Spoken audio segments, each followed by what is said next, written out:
Hello everyone. सो हम आज day to पे खड़े हैं जहाँ जहाँ पे हम आज डिस्कस करेंगे about the safe investment options which are available. So पहले वीडियोस में हमने वो डिस्कस किए थे कि क्या क्या इमरजेंसी फंड होते हैं, why we need that emergency fund. तो उसको मैंने डिटेल में डिस्कस किया था। अगर आपने वो वीडियो नहीं देखा है तो आप प्लीज़ उस वीडियो को ज़रूर देखें। That was the first step of the financial and investment awareness series. Second day two video में हम लोग डिस्कस करेंगे what are the safe options are there in our India. So video में से सारी हमारे टेबल्स ऑफ कंटेंट जो आज हम टॉपिक्स डिस्कस करें। सो पहला तो हमारा ये रिमाइंडर से ये रिकैप रहेगा कि हमने क्या क्या डिस्कस किया था लास्ट वीडियो में। So we discuss about the some of the importance of the emergency fund, why we need that, हमें इमरजेंसी फंड की रिक्वायरमेंट क्यों है, क्या ज़रूरत है, क्या बनाना है, कैसे बनाना है, और क्या क्या स्टेप्स हैं जो कि हम एक इन्वेस्टमेंट स्टार्ट करने से पहले इमरजेंसी फंड क्रिएट करें। ठीक है। And then in this video we are going to discuss about the one topic that is a safe plan. So क्या आपको पता है, do you know about that कि there are lot of government schemes are there which are actually having the guaranteed return, means वो guarantee में return देते हैं rather than having the market fluctuations, और वो सिक्योर होते हैं। ठीक है।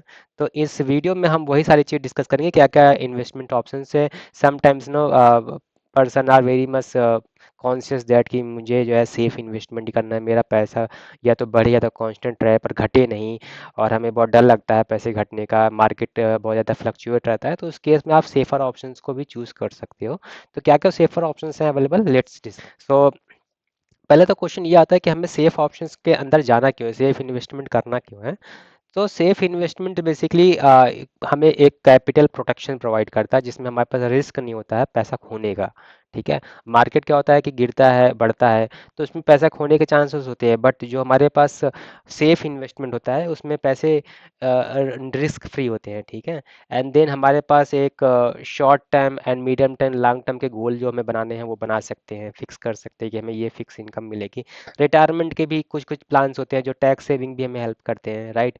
एंड देन इसमें लो रिस्क वाले जो भी मतलब इन्वेस्टर होते हैं, जैसे सैलरीड पर्सन हो गए या फिर होम मेकर्स हो गए, रिटायरमेंट वाले जो होते हैं, वो अगर लो रिस्क वाले इन्वेस्टमेंट करना चाहते हैं तो ये गवर्नमेंट स्कीम्स हैं अवेलेबल, वो कर सकते हैं। तो क्या क्या क्या है इन्वेस्टमेंट ऑप्शन अवेलेबल्स हैं वो हम देखते हैं। तो पहला होता है PPF, public provident fund. Public provident fund basically पहले तो गवर्नमेंट एम्प्लॉय के लिए इनिशिएटिव था, एंड देन इसको पब्लिक एंड प्राइवेट सभी के लिए ओपन कर दिया गया। तो इस इन्वेस्टमेंट में होता क्या है कि हमें जनरली 7 से 8% का इंटरेस्ट रेट जो है डिसाइड करती है गवर्नमेंट, और उस 7 से 8% के जो है बिटवीन इंटरेस्ट रेट के हिसाब से हमें जो है एक रिटर्न प्रोवाइड किया जाता है। इसमें जो है एक मैक्सिमम लिमिट कैप कर रखी गई कि 1.5 लाख रुपीज़ का इन्वेस्टमेंट्स ईयरली आप कर सकते हो, उससे ज़्यादा नहीं कर सकते, और मिनिमम 500 रुपीज़ का, और maximum 1.5 lakh rupees per year. और ये टैक्स फ्री होता है। इट मीन्स कि अगर जब भी कभी आप ये मेच्योरिटी होती है तो मेच्योरिटी के बाद जो आपको कॉर्पस मिलता है after the calculating the interest, ठीक है, तो वो आपका टैक्स, उसमें टैक्स कैलकुलेट नहीं होता है। ठीक है। That is the triple E exemption exemption. So इसके बेनिफिट्स ये भी होता है कि आपको 80C डिडक्शंस में भी हेल्प करता है जो ओल्ड टैक्स रिजीम में होते हैं। ठीक है। सिमिलरली ईपीएफ होता है, तो ईपीएफ एक एम्प्लॉय प्रोविडेंट फंड होता है। ये ऑप्शन ऑलरेडी बाई डिफॉल्ट होता है ऑल द सैलरीड एम्प्लॉयड। ठीक है। ये इसमें जो रिटर्न होता है वो अराउंड 8% या 9%, अराउंड 8 to 9% अराउंड के इंटरेस्ट रेट रहता है, जो इनवैली डिक्लेयर किया जाता है by EPO organisations. And then ये जो है एम्प्लॉयर के थ्रू भी डिडक्ट होता है, एम्प्लॉय भी कंट्रीब्यूट करता है, तो दोनों कंट्रीब्यूट करते हैं। ये बाय डिफॉल्ट सैलरीड पर्सन के लिए इनेबल ही रहता है। अब आप चाहो तो इसमें वॉलेंटरी भी आप कुछ ऐड कर सकते हो पैसे, कुछ एक्स्ट्रा एड ऑन भी आप पैसे डाल सकते हो, आपके ऊपर होता है। ये ऑप्शंस प्रोवाइड की जाती हैं। Next is NPS. NPS is basically national pension scheme, national pension system, sorry. तो इसमें क्या होता है, इसमें भी 9 से 11%, 9 से 12% का हिस्टोरिकली अभी तक का जितना भी ट्रेंड देखा गया है, 9 से 12% का एनुअली रिटर्न मिलता है। और ये भी मार्केट से लिंक्ड होता है बेसिकली एनपीएस। तो एनपीएस में क्या होता है कि हमारे पास पेंशन फंड होते हैं। Fund is also kind of no market linked function, वो फंड होते हैं जो कि हम मार्केट की फ्लक्चुएशन के हिसाब से वो प्लस माइनस होते रहता है, मे भी ज़्यादा हो सकता है इंटरेस्ट रेट, मे भी कम भी हो सकता है इंटरेस्ट रेट, मे भी कांस्टेंट रह सकता है। ठीक है। तो इसमें क्या होता है, इसमें भी जो है तीन तरह के होते हैं कि active, moderate and high risk वाले। तो आप जैसा चाहो, जैसे आपकी कैपेसिटी, उस हिसाब से आप स्कीम चूज कर सकते हो। तो आपके जो पैसे होते हैं उसको डिवाइड कर दिया जाता है कि तीन तरह के, जैसे होते हैं ना गवर्नमेंट के फंड होते हैं वो सेव होते हैं, फिर इक्विटी फंड होते हैं, इस तरह के फंड के हिसाब से ये आपके एनपीएस डिसाइड किए जाते हैं। Next is FD. FD and RD भी जो है गवर्नमेंट, जो बैंक होते हैं, जितने भी प्राइवेट गवर्नमेंट बैंक होते हैं, बैंक प्रोवाइड करती है फिक्स डिपॉजिट, पोस्ट ऑफिस भी प्रोवाइड करता है। इसमें जनरली 5 से 7% का इंटरेस्ट मिलता है, ये यार फिक्स रहते हैं।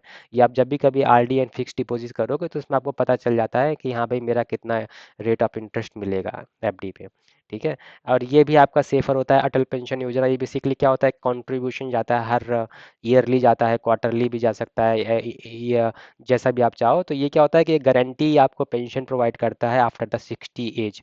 जब भी आपके 60 एज के ऊपर चली जाएगी तो उसके बाद आपको गारंटी जो है पेंशन मिलेगी, 1,000 से लेकर 5,000 per month, depending on your contribution, what are the scheme you have chosen during the registration of the Atal pension Yojana. ठीक है। And then this is the Sukanya Samriddhi Yojana, this is also initiated by the government. पर ये उनके लिए जिनकी जो है daughter है, और डॉटर जो है उनके लिए आप स्कीम खुलवा सकते हो। तो ये बेसिकली उनके सुकन्या समृद्धि योजना एक बेटी के लिए होता है, और इसमें अराउंड 7 to 8% का इंटरेस्ट मिलता है। ये भी जो है टैक्स फ्री होता है आफ्टर द मेच्योरिटी, ये भी टैक्स फ्री होता है। ठीक है। और इसमें ये होता है कि 18 साल के ऊपर के बाद इसमें जो है आपका जो है मेच्योरिटी हो सकती है, आप चाहो तो उसको एक्सटेंड भी कर सकते हो 21 साल तक। एंड देन इसमें जो है आपका अच्छा गुड अमाउंट ऑफ इन्वेस्टमेंट जो है होता है। इसमें भी 1.5 lakhs का ही एक कैप लगा रखा गया है कि उसके ऊपर आप इन्वेस्टमेंट नहीं कर सकते हो। ठीक है। तो ये सारे ऑप्शंस अवेलेबल हैं जो गवर्नमेंट की तरफ से प्रोवाइड किए जाते हैं। इसका अगर डिटेल्स वीडियो होगा तो हम बाद लेटर ऑन डिस्कस भी कर लेंगे क्या क्या डिटेल्स है, एलिजिबिलिटी क्राइटेरिया। तो ये सारे स्कीम्स हैं और ये सारे टेन्योर हैं। जैसे पीपीएफ के लिए 15 साल का टेन्योर होता है, और इसमें रिटर्न 7 to 8% सेव भी होता है। ये एग्जाम्पन्स जो होता है, ट्रिपल ई का मतलब एग्जाम्पन। तो ये बेसिकली टैक्स टैक्स सेविंग में भी हेल्प करता है, और जो हमें कॉर्पस मिलता है वो भी टैक्स फ्री होता है। ठीक है। तो ये लॉन्ग टर्म रिटायरमेंट के लिए बेस्ट ऑप्शन। इसी तरह ईपीएफ है। ईपीएफ ये रिटायरमेंट के लिए हमारे पास टिल रिटायरमेंट तक ही चलता रहता है, इसमें भी ये परसेंट। तो ये बेसिकली चार्ट मैंने बना रखा है सभी कंपेरिजन के हिसाब से, जो जो हमने डिस्कस किए थे, और उसकी प्रोफाइलिंग के हिसाब से एक टेबल बना रखी है। आप चाहो तो इसको जो है एक फोटो ले सकते हो आप।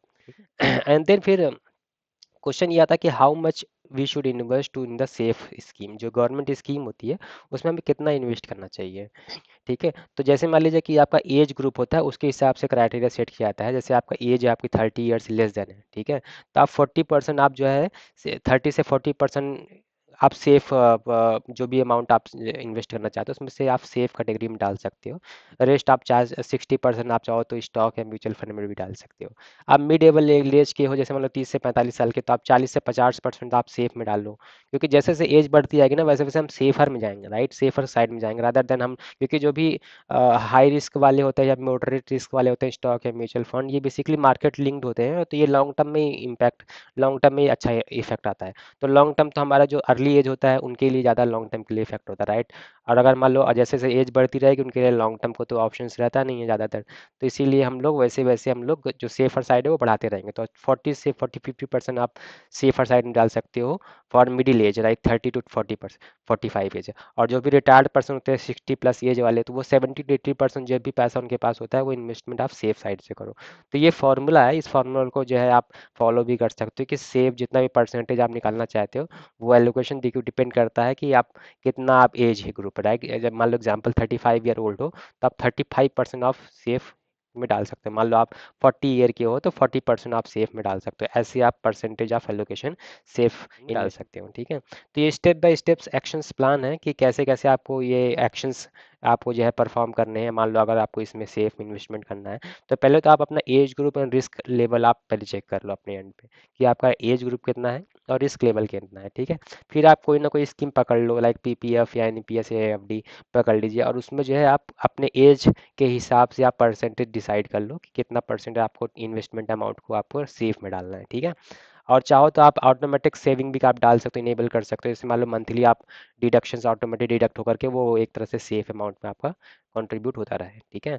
और ये जो भी ये सारे कर रहे हो आप लॉन्ग टर्म सिक्योरिटी, इसको आप शॉर्ट टर्म प्रॉफिट के लिए आप मत एज्यूम करना, क्योंकि लॉन्ग टर्म के लिए ही रखना, क्योंकि ये आपके सेफ अमाउंट होता है, ये बढ़ेगा ही बढ़ेगा, घटेगा नहीं, गवर्नमेंट की स्कीम्स होती हैं। तो ये सेफर साइड ऑफ है। ठीक है, और ये जो कॉमन मिस्टेक्स है वो हम डिस्कस कर लेते हैं कि कॉमन मिस्टेक जो हमें नहीं करने चाहिए for investing in the safer options. So putting all the money in the safe scheme, मान लो आप सारा का सारा पैसा आप डाल देते हो, राइट। मान लो आप 100%, 100 रुपीज़ है जो कि इन्वेस्ट करना है, तो आप 100 रुपीज़ पूरा डाल दोगे, ठीक है।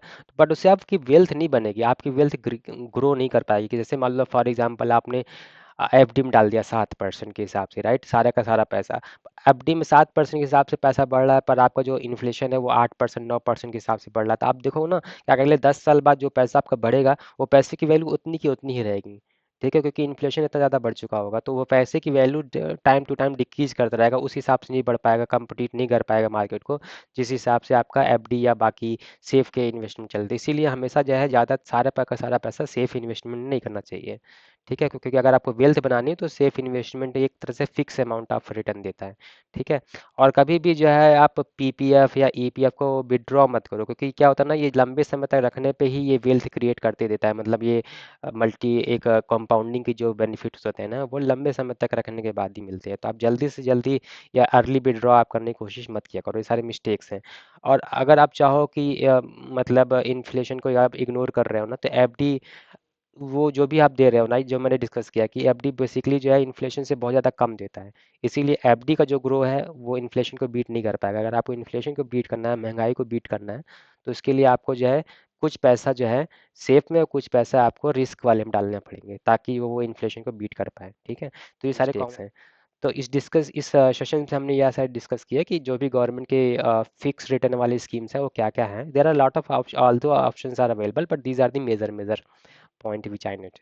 तो अपकमिंग सेशंस में हम लोग ये डिस्कस करेंगे क्या क्या ऑप्शंस हैं। मान लो हमने सेफ में इन्वेस्टमेंट कर दिया 40% या 50%, बाकी का पैसा जो बचा है मेरे पास इन्वेस्टमेंट करने के लिए, वो मैं क्या करूं। तो हम अब अगले सेशंस में डिस्कस करेंगे कि क्या क्या ऑप्शंस है। जैसे लाइक स्टॉक मार्केट हो गया, तो स्टॉक मार्केट का जो बेसिक अंडरस्टैंडिंग होता है वो क्या होता है, हम लोग कैसे स्टार्ट कर सकते हैं, किस चीज़ स्टार्ट कर सकते हैं, क्या बेसिक अंडरस्टैंडिंग है बिफोर स्टार्टिंग इन्वेस्टमेंट इन दी स्टॉक मार्केट और म्यूचुअल फंड। ठीक है, तो ये सारी जो भी चीज़ें हैं वो सारी चीज़ें हम लोग अगले अपकमिंग सेशंस में डिस्कस करेंगे। So I hope you understand this sessions.